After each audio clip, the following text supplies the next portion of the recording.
2025년 5월 18일 주님의 날 예배를 하나님께 드리겠습니다. 성경 찬송 맨 앞의 세번역 사도신경으로 신앙 고백하겠습니다.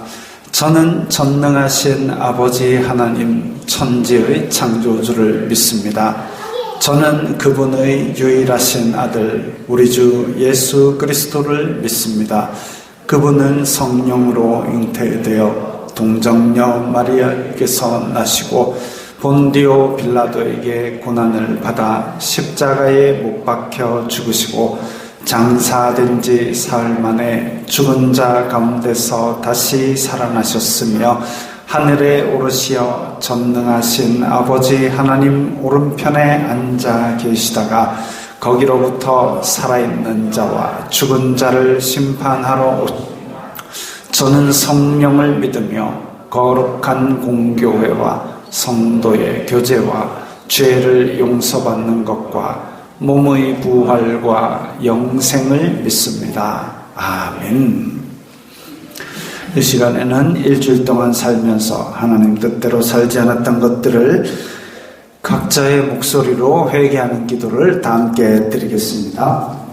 거룩하신 아버지 하나님 감사합니다. 저희들에게 예배할 수 있는 은혜를 주시니 감사합니다. 주여 불쌍히 여겨주시옵소서. 저희들은 주인입니다.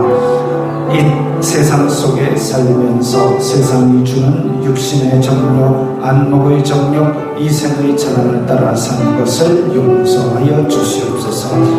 저희들의 마음으로 저희들의 입술로 탐욕과 악독을 바라였던 것을 용서하여 주시옵소서.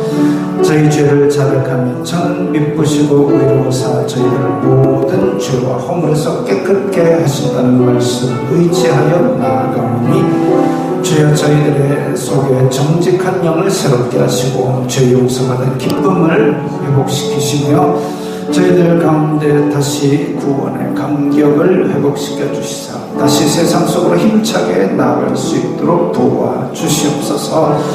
예수님 이름으로 기도드리옵나이다. 아멘. 찬송가 제19장 하면서 봉헌하겠습니다.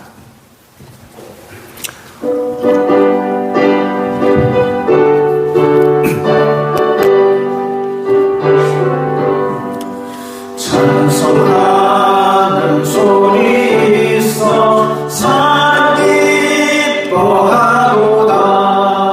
하늘 아버지의 이름 거룩하도다. 세상 사람 찬양하자. 거룩하신 하나님께 할렐루야.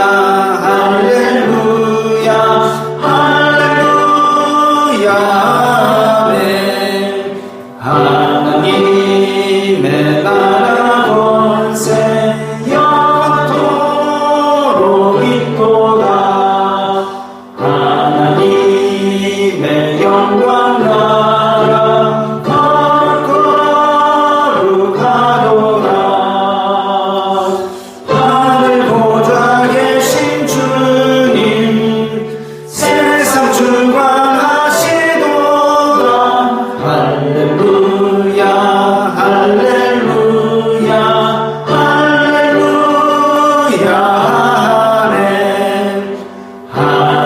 하나님의 크신 섭리 그 뜻대로 되도다. 우리 아버지의 뜻은 거룩하도다.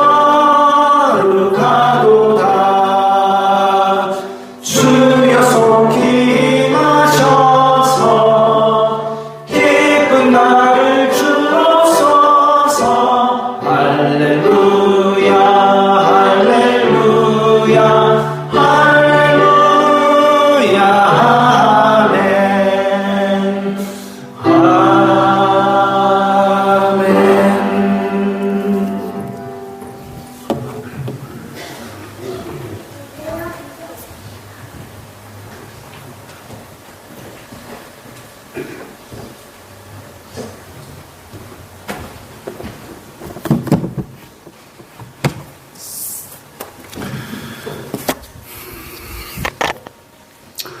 거룩하신 하나님 아버지 감사합니다.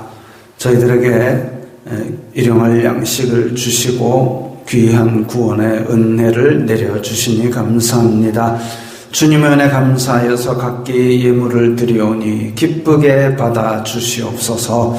이 예물이 쓰이는 곳마다 아버지 하나님의 영광이 나타나고 예수 그리스도의 사람 살리는 복음이 전파되게 하여 주시옵소서.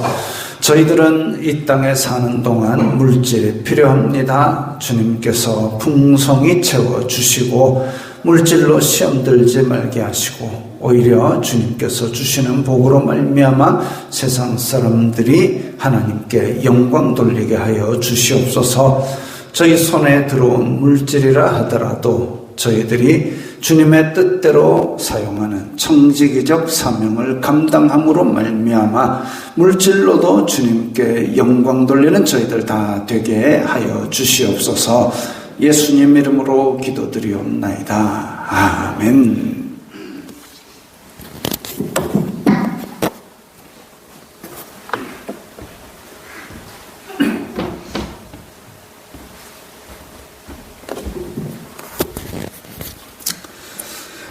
하이델베르크 요리문답 제9주일 성부 하나님과 우리의 창조에 관하여 우리 이제 하이델베르크 요리문답에서 이야기하는 사도신경의 내용에 대해서 같이 읽어보도록 하겠습니다. 전능하신 성부 하나님 천지의 창조주를 나는 믿사오며 라고 고백할 때 당신은 무엇을 믿습니까?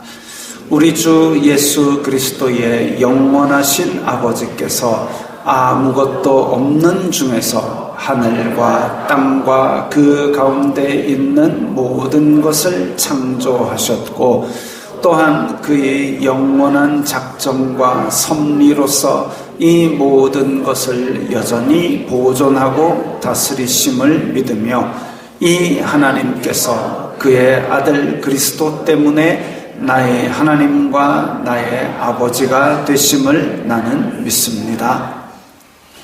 그분을 전적으로 신뢰하기에 그가 나의 몸과 영혼에 필요한 모든 것을 채워주시며 이 눈물 골짜기 같은 세상에서 당하게 하시는 어떠한 악도 합력하여 선을 이루게 하실 것을 나는 조금도 의심치 않습니다.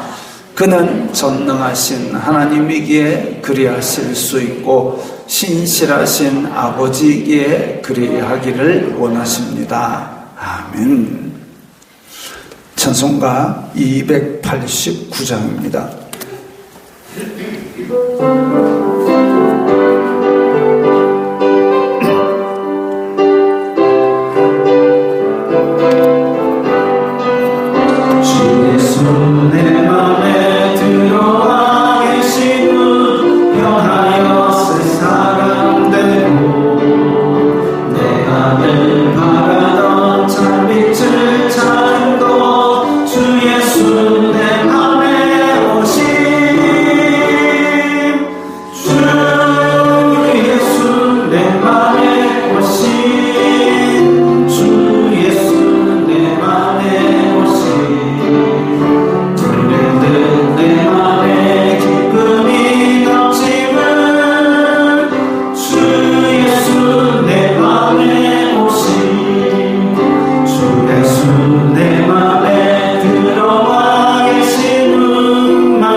밤에지만 골짜기 하다가 밝은 빛 보련히 비쳐 저리 하늘문 환하게 보인도 주 예수 내 맘에 오신 주 예수 내 맘에 오신 주 예수 내 맘에 오신 내 맘에 기쁨이 넘치는 주 예수 내 맘에 오신 내가 저 천성에 올라가 살리는 주 예수 내 맘에 오신 천성에 올라가 주님을 외우니 그 기쁨 이길 데 없네 주 예수 내 맘에 오신 주 예수 내 맘에 오신 내 맘에 기쁨이 넘치는 주 예수 내 맘에 오신 앞에 288장입니다.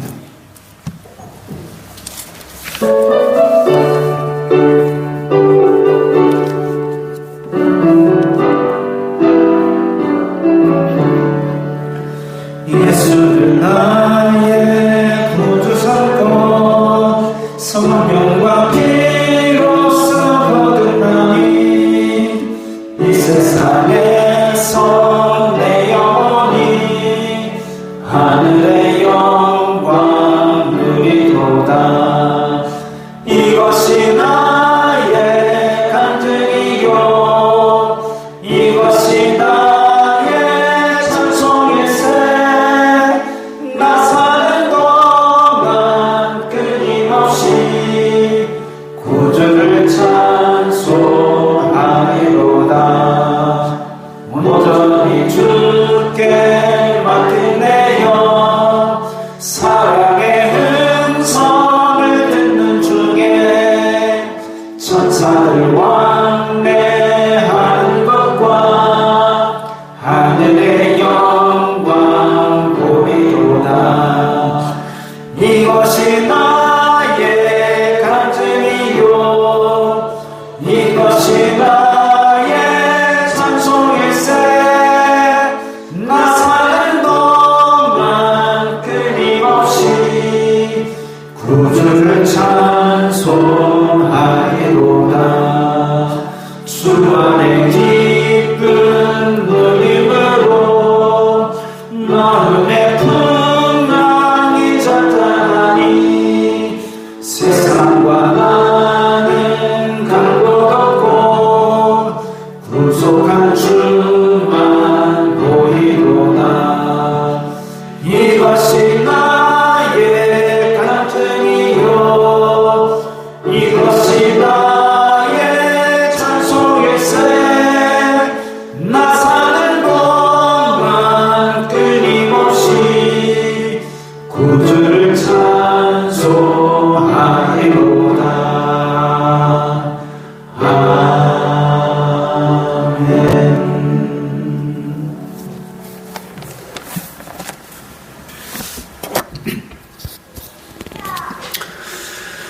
거룩하신 하나님 아버지 감사합니다. 성삼위일체 하나님께 영광과 존귀와 감사와 찬송을 드립니다.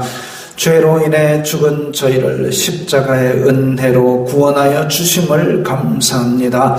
부활의 첫 열매가 되시어 영원한 생명을 인생들에게 주신 은혜를 감사합니다. 저희들의 예배를 기쁘게 받아 주시옵소서. 아버지, 대한민국을 불쌍히 여겨 주시옵소서. 지난 6개월 동안 나라의 형편이 정신없이 요동치고 무엇 하나 제자리에 앉아있는 것이 없습니다. 국제 정세가 각자 자기 나라 이익을 챙기려는 극단적인 와중에 온 나라가 힘을 모아도 시원치 않은데 대한민국은 속에서 서로 싸우느라 나라 살림이 엉망진창입니다. 기초부터 바로 선 것이 무엇 하나 보이지 않습니다. 이때에 한국교회가 등불이 되게 하여 주시옵소서. 정치에 파묻히는 교회가 아니라 어두운 세상의 등대가 되는 교회가 되게 하여 주시옵소서. 아버지, 내리교회를 붙들어 주시옵소서. 하나님을 아는 지혜로 말미암아 이 어려운 시기에 사회에서나 가정에서나 화평케 하는 자가 되게 하여 주시고, 보아스와 같이 유력한 자가 되어 베풀게 하시고, 아리마대 요셉같이 순전한 마음으로 하나님을 경외하는 자가 되게 하여 주시옵소서. 성도들의 직장과 사업을 지켜주시고 가정에는 화목과 행복이 넘치게 하여 주시옵소서. 예배하는 심령들에게 성령님께서 몸과 마음이 회복되는 은혜를 주시옵소서. 아버지, 마지막 때에 각종 어려움과 미혹이 성도들의 마음을 흔들려고 합니다. 찰랑거리는 파도를 보지 말고 오직 예수 그리스도의 모범만 바라보고 나아가게 하여 주시옵소서. 때를 얻든지 못 얻든지 하나님 나라의 복음을 전할 생각만 하게 하여 주시옵소서. 말씀을 사모하고 배우고 확신한 일에 거하게 하여 주시옵소서. 이름도 없이 빛도 없이 섬기는 손길들에게 복을 내려주시고, 내리교회와 연계된 교회들과 선교사들에게도 풍성한 은혜를 내려주시옵소서. 지금 이제 우기가 시작되려고 하고 무더위가 시작되는 이 캄보디아와 필리핀에 있는 선교사들 위에도 건강의 복을 더하여 주시옵소서. 특별히 내리교회 주일학교 교사들과 학생들에게 복을 내려주시사 다음 세대를 말씀의 복으로 채워 주시옵소서. 모든 영광 주님 홀로 받아 주시옵소서. 예수님 이름으로 기도드리옵나이다. 아멘.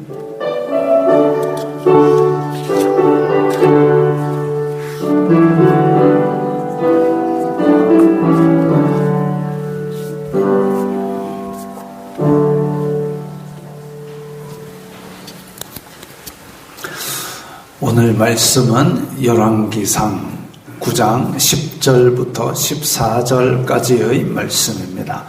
구약 성경 529면 열왕기상 9장 10절부터 14절까지의 말씀입니다. 함께 읽겠습니다. 솔로몬이 두 집 곧 여호와의 성전과 왕궁을 20년 만에 건축하기를 마치고 갈릴리 땅의 성읍 20곳을 히람에게 주었으니, 이는 두로 왕 히람이 솔로몬에게 그 온갖 소원대로 백향목과 잣나무와 금을 제공하였습니다. 히람이 두로에서 와서 솔로몬이 자기에게 준 성읍들을 보고 눈에 들지 아니하여 이르기를, 내 형제여 내게 준 이 성읍들이 이러한가 하고 이름하여 가불 땅이라 하였더니 그 이름이 오늘까지 있느니라. 히람이 금 120달란트를 왕에게 보내었더라. 아멘. 솔로몬이 여호와의 성전을 7년 걸려서 완공하고, 그 다음에 이 성전은 지금 대략 이렇게 추정하는 그림으로 그린 게 있습니다. 저 오른쪽에 흰 게 성전입니다. 그리고 지금 우리가 보는 방향이 동쪽입니다. 동쪽 언덕 위에서 예루살렘을 보면 이렇게 보인다라는 거죠. 예루살렘 동쪽 언덕에서 본 풍경. 성전이 하얗게, 그때 당시는 이제 하얀 게 아니라 금색으로 빛이 났겠죠. 온통 금칠을 했으니까. 그 다음에 그 아래쪽에 솔로몬의 궁전을 저렇게 지었습니다. 13년이나 걸렸습니다. 도합 20년 동안 공사를 했습니다. 다윗이 준비를 많이 해놓았다고는 하지만 20년이라는 긴 세월 동안 아무런 전쟁의 위협을 받지 않고 대공사를 한다는 것은 놀라운 일입니다.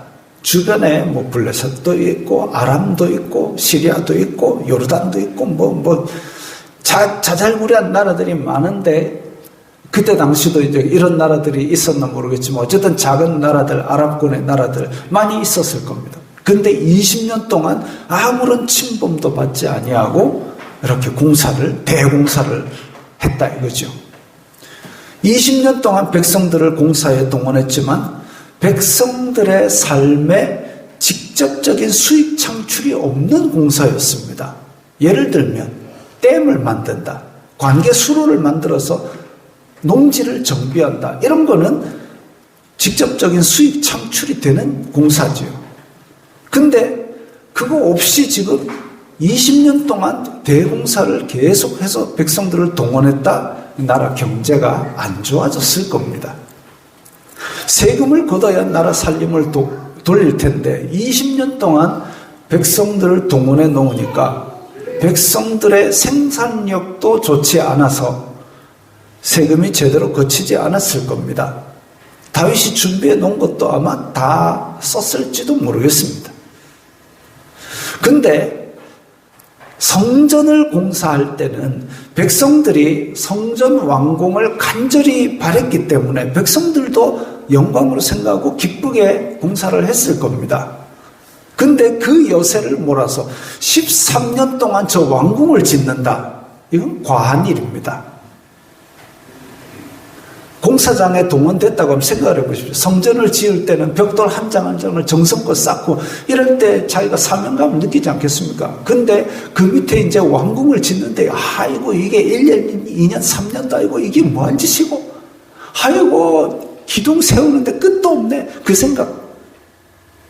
제가 못돼서 그런가요? 저는 그 생각이 자꾸 들 것 같습니다. 과한 일입니다.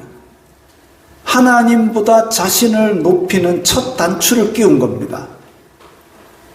거할 곳이 없었던 것도 아니었습니다. 이미 다윗 궁전이 있었습니다. 두로 왕 히람이 지어준 다윗 궁전이 있었습니다. 무엇보다도 자기는 이제 백성들의 듣는 마음을 주사 우리 백성들 잘 판결하게 해주세요 하고 백성들을 잘 살게 해야 되는데 20년 세월 동안 백성을 동원했다? 당시 평균 수명을 생각할 때에 예루살렘에 동원된 사람들은 거의 평생을 왕의 공사에 몸바친 겁니다. 건축을 마친 솔로몬은 두로 왕 히람에게 갈릴리 땅 성읍 20곳을 주었다 그랬습니다. 그래서 지금 대략 갈릴리 호수 왼쪽으로 지도 한 중간에 빨갛게 갑을 해가지고 써놨지요.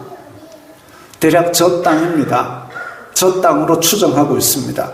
저 동네 성읍 20곳을 주었다 그랬습니다. 이것도 문제입니다. 뭐가 문제일까요? 왕인데 좀 주면 안 될까요?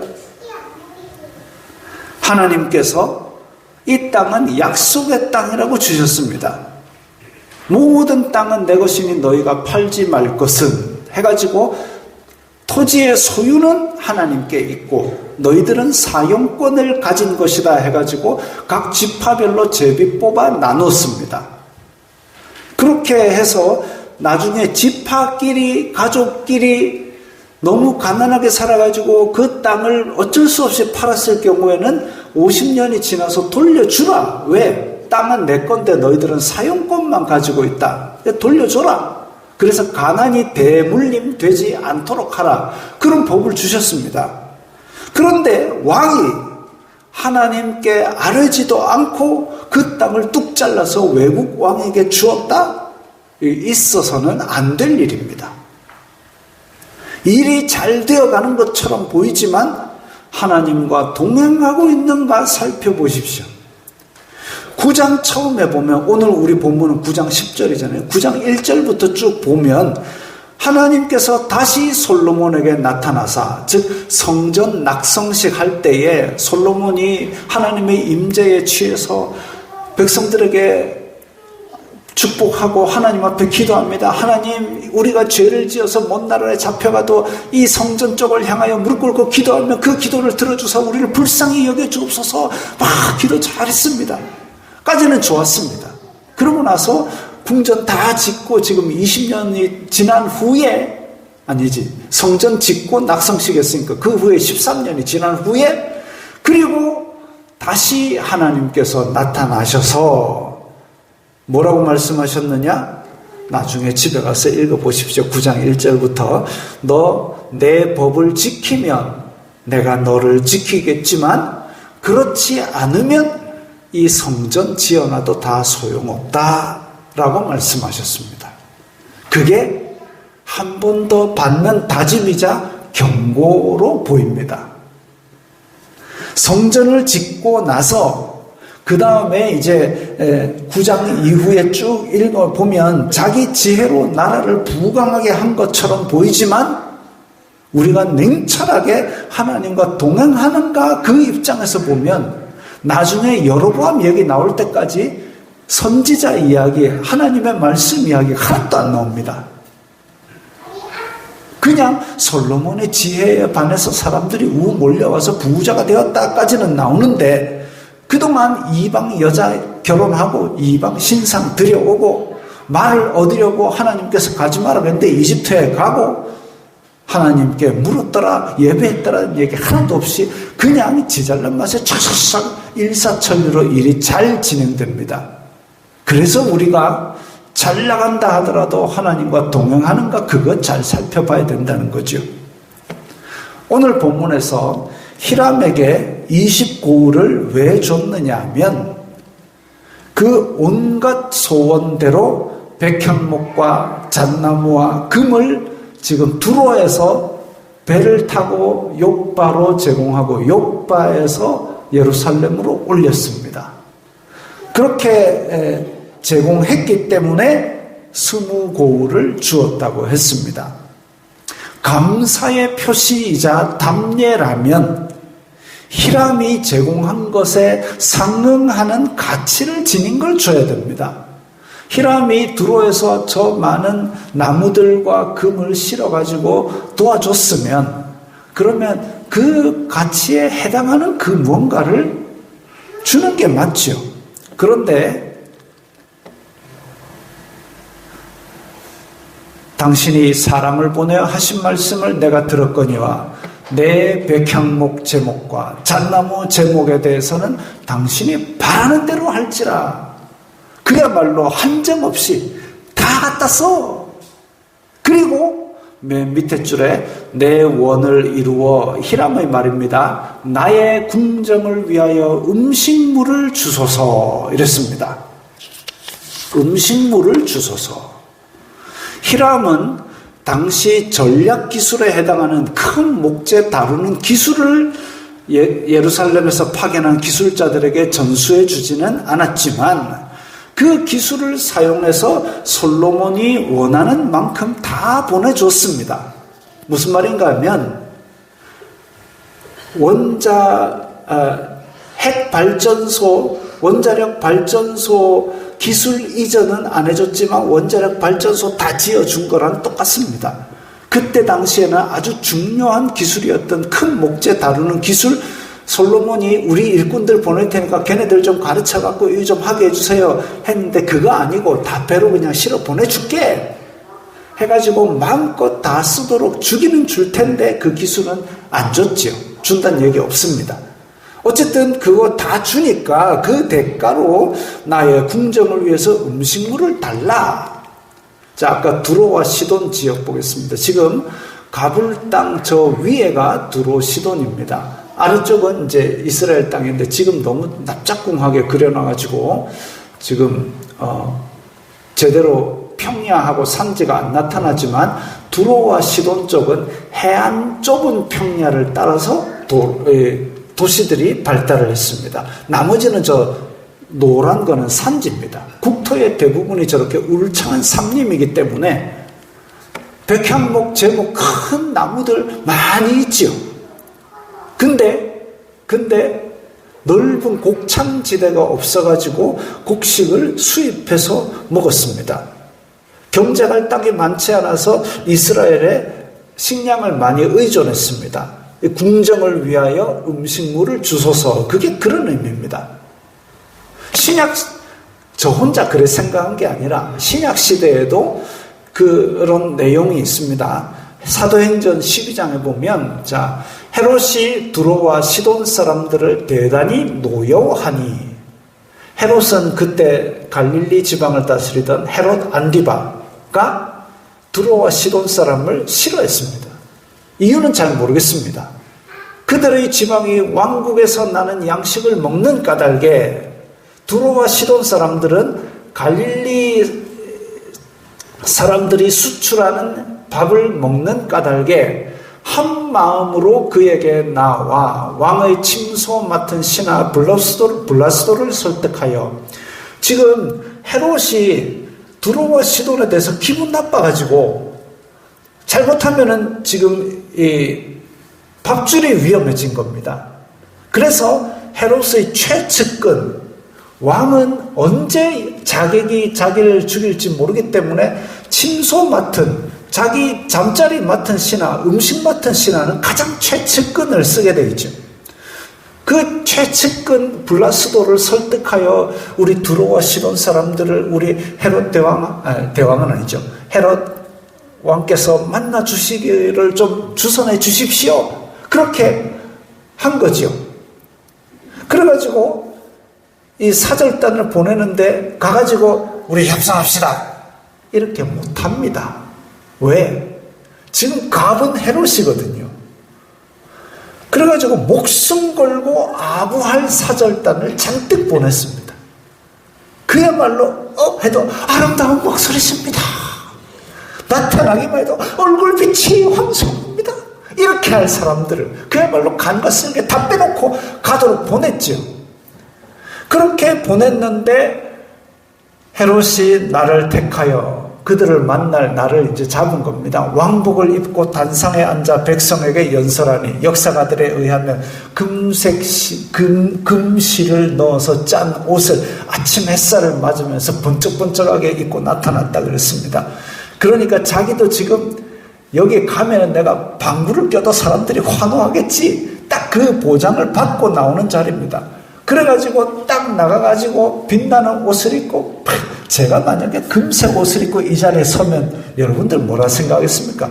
목사가 오늘 아침을 잘못 먹었나, 제정신이 아닌가, 옷을 저런 걸 입은, 그 생각 안 하겠습니까? 근데 헤롯은 지금 그게 아니지. 나타났다 하면 지금 다 막 비명 지르고 넘어갈 그런 준비가 다 돼 있는 그런 사람들 앞에 딱 나와가지고 금색 옷을 입고 햇빛 찬란하게 받으면서 야 하니까 야 난리가 났습니다. 그러니까 백성들이 크게 부르되 이것은 신의 소리요 사람의 소리가 아니라, 저 정도까지. 여러분이 아무리 가수를 좋아해도 저 소리 하겠습니까? 똥새가라서 못합니다. 근데 저런 소리까지 할 정도로 간과 쓸개를 다 빼놓고 과도하게 아부를 목숨 걸고 합니다. 왜냐하면 밥줄이 떨어지게 생겼거든요. 그래가지고 저렇게 과도하게 아부를 시작했는데 헤롯이 영광을 하나님께 돌리지 아니함으로 주님의 사자가 친히 벌레에게 먹혀 죽었습니다. 창자가 썩어 돌아가가지고 극심한 고통 가운데 죽은 걸로 역사가들은 기록하고 있습니다. 어쨌든 사도행전 신약 시대에도 두로와 시돈 사람들은 갈릴리에서 주는 양식을 얻어먹었다, 이렇게 되어 있습니다. 솔로몬은 그런 히람에게 20고울을 줬는데, 자, 솔로몬이 히람에게 땅 드릴게요, 우리 저 위에 20고울이 있는데 그 20고울을 드리겠습니다 라고 얘기를 했을 때 히람이 들었을 때 어떻게 했습니까? 땅을 준다고? 드디어 이제 우리 식량 자급하는 것인가? 하고 그 땅을 들여다봤더니 지금 항공사진입니다. 솔로몬 시절에 가불 땅으로 추정되는 곳, 항공사진입니다. 어떻습니까? 곡식이 자라겠습니까? 울창한 산림입니다. 히람한테도 저거 많습니다. 만약에 우리 부산은 바다에 있잖아요. 대구 사람이 놀러 와가지고 선물 줄게, 바닷물. 나도 많다. 그거 아닙니까 지금? 백향목, 참나무가 우거진 숲이 한거 있는 게 그게 두로와 시돈인데 거기다가 숲이 울창한 고을 20개 줘봐야 뭐 하겠습니까? 기대와는 전혀 다른 땅입니다.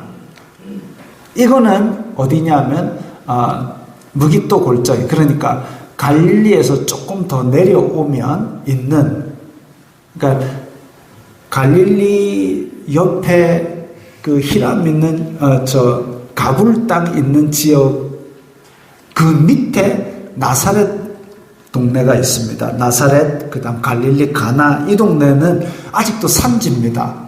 그래가지고 2000년대 들어서 나사렛 가는 도로가 포장됐다 할 정도로 촌이고 산지고 그런 곳입니다. 그러니까 나사렛 예수님께서 사시던 동네가 원래는 그 제사장들이 우상 숭배를 피해서 우리나라 강원도 저 구석에 화전민들이 숨어서 지내듯이 그렇게 이 제사장들이 숨어서 살아가던 지역이 나사렛 동네입니다. 그렇게 외진 산지 지역인데 그 동네 지역을 그래 땅이라고 줬으니까 그 밑에 조금 더 내려가면 이제 무기또 평원이 나오는데 그 평원이 저렇게 생겼습니다. 쫙 곡식이 쫙 넓은 들에 황금 물결이 팍. 근데 저런 걸 안 주고 이런 걸 줘놨으니까. 그래서 외교적으로는 말을 아주 젠틀하게 합니다. 직접적으로 불평을 하는 것이 관례이지만 히람이 너무하다 싶은 거예요. 내 형제여 내게 준 성읍들이 이러한가 이랬지만 이게 뭐고 이겁니다. 내 형제여 내 다윗의 아들이라 하고 믿고 이런 것들을 다 줬는데 답례라고 준 게 이게 뭐고 라고 노골적으로 불평했습니다. 그 정도로 기대 이하의 땅이었다는 거죠. 가불이라는 말 뜻도 한계, 메마른, 별로 좋은 점이 없는, 무가치한, 우리 옛날 경북말에서 쥐어짜는 보리개떡 같은, 또 삼국지에 나오는 말로 하면 게륵, 닭갈비 같은, 먹자니 배도 안 부를 것 같고 주자니 아까운 이런 땅을 줘놨나 이거죠. 결국 역대하 8장 2절 가면 이 후람이라고 표현했지만 두로왕 히람입니다. 솔로몬에게 돌려줬습니다. 이스라엘한테는 유용할지 몰라도 히람에게는 의미 없는 땅이기 때문입니다. 행정력만 낭비될 땅이죠. 근데 솔로몬은 또 그거 히람이 솔로몬에게 돌려준 성읍에다가 성을 다다다다 지어 올려가지고 이스라엘 백성들 거기 가서 살아라 탁 줘버립니다. 진짜 밉상짓이죠. 이러면 안 되죠. 자, 오늘 본문 마지막 절을 보면 히람은 금 120달란트를 솔로몬에게 보냈다라고 되어 있습니다. 1달란트가 34kg 정도 됩니다. 그래서 성막 안에 들어가는 촛대가 그 1달란트 34kg로 쳐서 만들었습니다. 금 34kg짜리 쳐서 만든 촛대니까 적어도 아이 하나 정도 키 높이로 되겠지요. 그러니까 이게 이제 34kg가 1달란트인데 120달란트를 보냈다. 곱하기를 해보면 120 곱하기 34 암산으로 되죠. 4080 정도 됩니다. 그죠? 저는 계산해 왔습니다. 4080kg, 즉 4톤 정도 됩니다. 야, 지금 앞에 저 그림이 금괴 한 개의 크기가 제 팔뚝만 하다고 볼 때 이게 한 10kg 됩니다. 10kg. 근데 맨 앞줄, 세 줄이 있죠. 앞줄 10kg. 하나, 둘, 셋, 넷, 다섯, 여섯, 일곱, 여덟, 아홉, 열. 해가지고 저게 100kg. 그 밑에도 11니까 10개라 치고 200kg. 지금 저와 같이 하고 있죠. 저만, 예. 그러면 맨 앞줄이 200kg. 석줄이 있으니까 600kg. 600kg. 4톤이 되려고 그러면은 600kg에서 하여튼 저게 한 6개 정도 되면 됩니다. 꽤 많이 줬어요. 20고을과 금 4톤이 오가는 것에 왜 줬는지 모르겠습니다. 금을 저만큼 주고 막 니랑은 끊자 이건지 어쨌든 그 이유가 자세히 기록되지 않아서 학자들이 의견이 분분합니다만은 분명한 사실은 성경에도 기록되고 역사도 기록된 분명한 사실은 성전 건축 이후에 백성들을 더 오랜 기간 공사에 동원했다는 것, 13년을 더 동원했다는 것, 그 다음에 하나님의 허락도 없이 땅을 이방 왕에게 주었다는 것, 그리고 그 땅은 은혜를 베풀어서 잣나무, 전나무, 목재를, 백향목을 많이 제공했던 히람 입장에서는 서운하게 만들었던 쓸모없는 땅을 주었다는 것. 솔로몬이 왕이 될 때에 솔로몬보다 훨씬 더 서열도 위에 있고 세력도 강하고 잘생기고 했던 아도니아라는 왕자가 있었던 걸 우리 기억합니다. 아도니아가 군사장관 요압과 제사장 아비아다를 데리고 그야말로 군대와 종교를 장악하고 왕이 되려고 선포까지 팍 하는데 그걸 젖히고 왕으로 세워주신 하나님도 지금 거역한 거죠. 솔로몬을 지지해준 백성들, 아도니아에게 안 따라가고 솔로몬에게 따라가서 지지해가지고 왕으로 세운 그 백성들에게도 13년 동안 고생을 더했지요. 다윗과의 친분 때문에 은혜를 베푼 히람에게도 배은망덕했습니다. 그야말로 하나님과 백성과 히람에게 배신을 하고 이 배은망덕한 짓을 했습니다. 이후에도 하나님께 묻거나 하나님의 말씀을 듣는 과정은 하나도 없고 정치적으로 물질적으로 화려한 시기를 보냈지만 하나님과의 관계가 진전되었다라는 내용이 없습니다. 하나님께는 배신자요 히람에게는 사기꾼입니다. 지금 대한민국은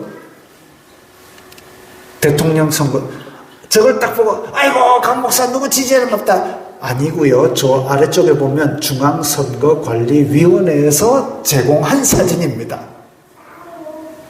제가 6번 후보가 싫어서가 아니라 그 밑에 6번 후보 밑에 있는 글씨가 중앙선거관리위원회라는 글자입니다. 저는 아무런 상관이 없습니다. 저는 저 9번째 하얀 그 상태입니다. 순수하고 깨끗한 마음입니다. 아는 사람도 하나도 없습니다. 물론 텔레비에 나오니까 얼굴은 봤죠. 저 사람들은 저를 모릅니다. 그런 의미에서 아는 사람이 없습니다. 자, 지금 대한민국은 대통령 선거 때문에 온 나라가 들썩이는 것 같지만 우리 일상은 너무 팍팍해져 있습니다. 제가 장보러 가가지고 뭐 한 2개 담았다 그러면 지갑이 훌쩍해집니다. 사임당 여사가 어디 왔다는 소문도 없이 사라져 버립니다. 공약은 핑크빛으로 다 쏟아내지만 벌써부터 말도 안 되는 공약이라는 게 드러난 것도 많습니다. 그럼 워낙 거짓말들을 많이 하니까 정치인들은 믿을 수도 없습니다. 그리고 자기네들끼리 또 싸우고 이 편이 저 편 가고 저 편이 이 편 가고 줏대도 없고 의리도 없고 희한합니다. 그냥 저희들끼리 뽑아갖고 한 명 뽑아갖고 우리한테 찬반 투표 물었으면 좋겠습니다 라는 생각까지 할 정도로 지금 많은 사람들이 정치에 대해서 실망하고 있을 겁니다. 이렇게 혼란스러울수록 우리 생각이 바로 서 있어야 됩니다. 유세 기간이 짧을수록 어떤 일이 나타나느냐 하면 상대에 대한 비방을 많이 합니다. 특히나 투표 막 한 2, 3일 앞두고는 막 터뜨리면 이거를 변명하고 주워 담을 시간이 없으니까 막 터뜨리고 이런 게 갈수록 더 많아질 겁니다. 또 시간이 짧게 남을수록 선심성 공약을 막 뿌릴 겁니다. 그것도 속으면 안 됩니다. 내 주머니에 돈이 들어와야 들어온 거지. 100만큼 줄게! 말은 저도 할 수 있습니다. 그래서 이런 것들이 혼란하게 우리를 미혹할지라도 우리의 생각이 바로 서 있어야 됩니다. 그런 거 받는다고 촉 찍어주면 이제 다 함께 거지 되는 거죠. 작년 10월 그림 잘 안 보이죠? 작년 10월 인도네시아 대통령이 바뀌었습니다. 전임 대통령 조코 위도도라는 대통령이 80% 지지율을 받았습니다. 인도네시아 인구가 2억 정도 되거든요. 근데 80% 지지율 엄청난 겁니다.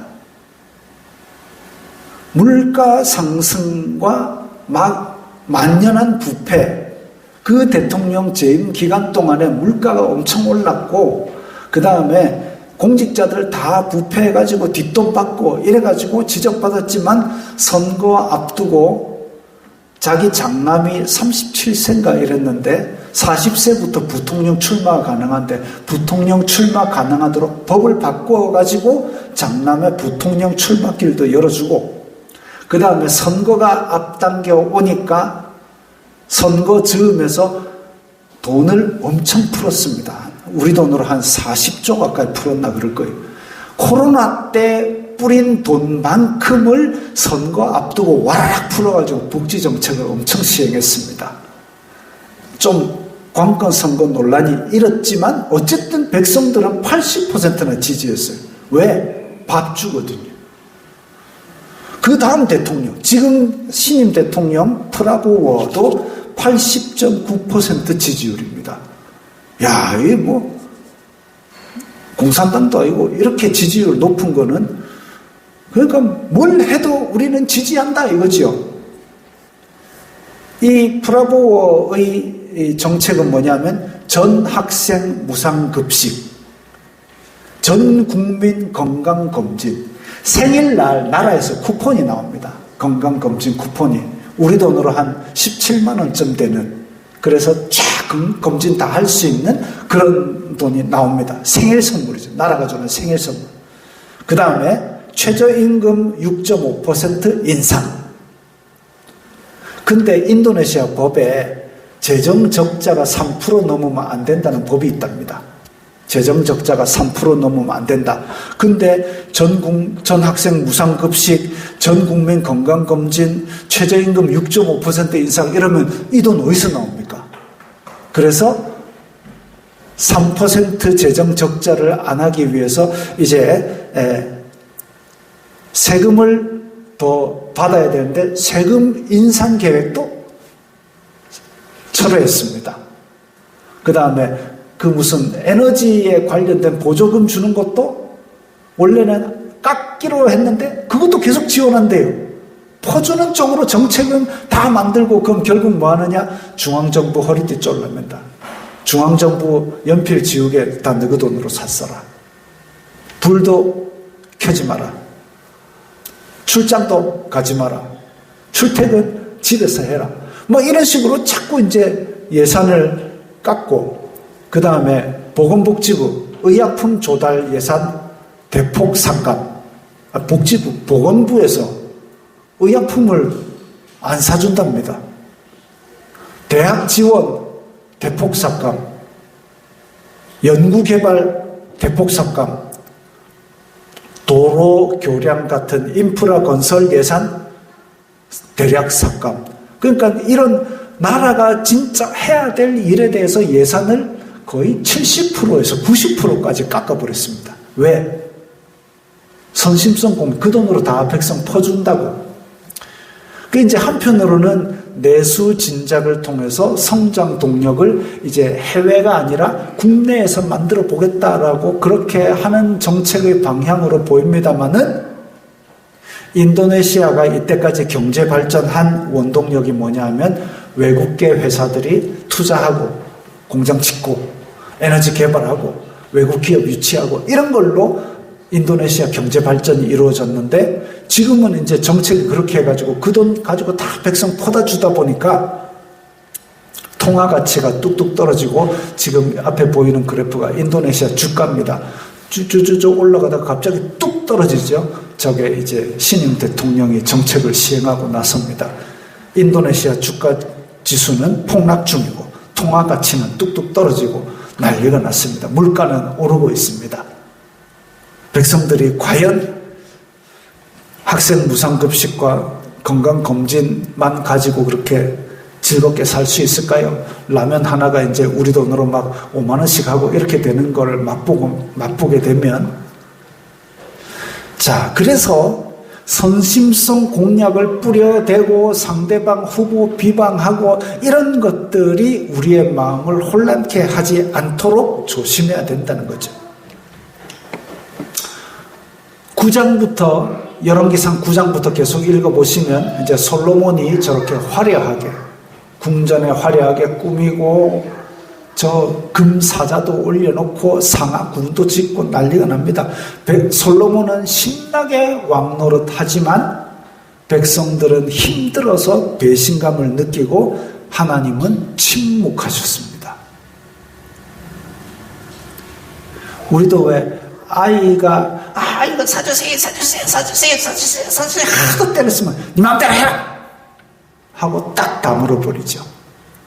그게 아이에게는 어쩌면, 엄마 아빠의 침묵이 아이에게는 어쩌면 가장 큰 절망스러운 벌일지도 모릅니다. 하나님은 침묵하셨습니다. 솔로몬의 배운 망덕은 다윗을 존경하던 히람조차 등 돌리게 만들었습니다. 대통령 선거를 앞두고 성도들의 지혜가 필요합니다. 누구든지 지혜가 부족하거든 모든 사람에게 후히 주시고 꾸짖지 아니하시는 하나님께 구하라. 그리하면 주시리라 하셨습니다.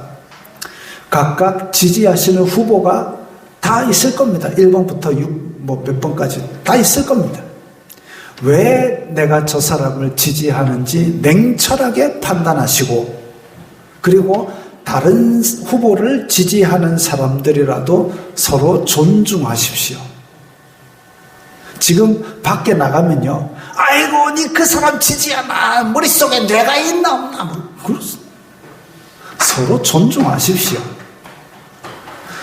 민주주의로 대통령을 뽑아놓고 왕정처럼 대통령을 섬기는 게 아니라, 대통령을 뽑았으면 따뜻하게가 아니라 따끔하게 질책해서 바른 길로 가게 하는 것이, 그게 성도의 지혜입니다.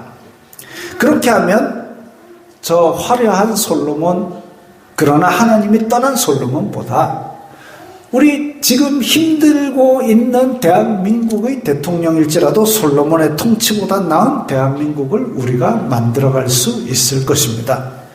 솔로몬은 배은망덕하여 히람에게도 배신하고 백성도 배신하고 하나님도 배신하였지만, 우리는 아직 희망이 남아있습니다. 하나님께서 우리에게 지혜를 주시고 또 인도하여 주실 것을 믿고 기도하면서 이 기간 동안 지혜롭게 지내야 되겠습니다.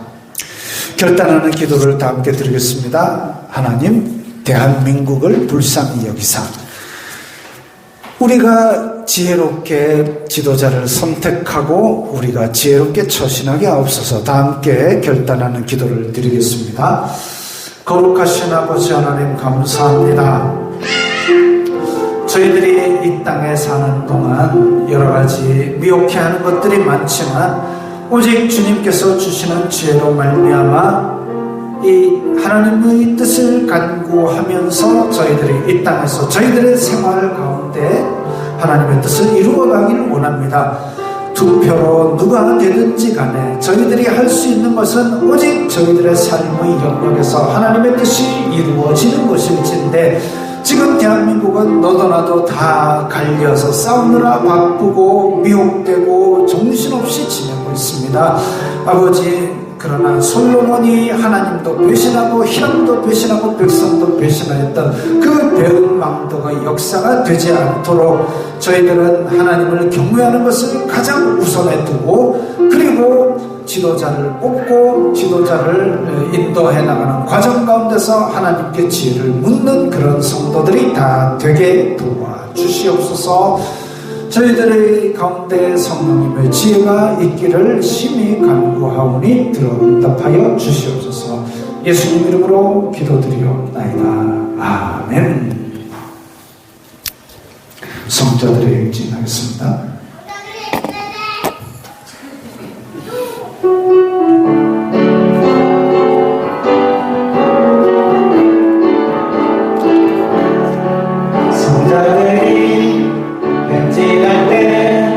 성자들이 행진할 때 오주여 나도 함께하도록 인도하여 주소. 한 번 더 합니다. 성자들이 행진할 때, 성자들이 행진할 때 오주여 나도 함께하도록 인도하여 주소서.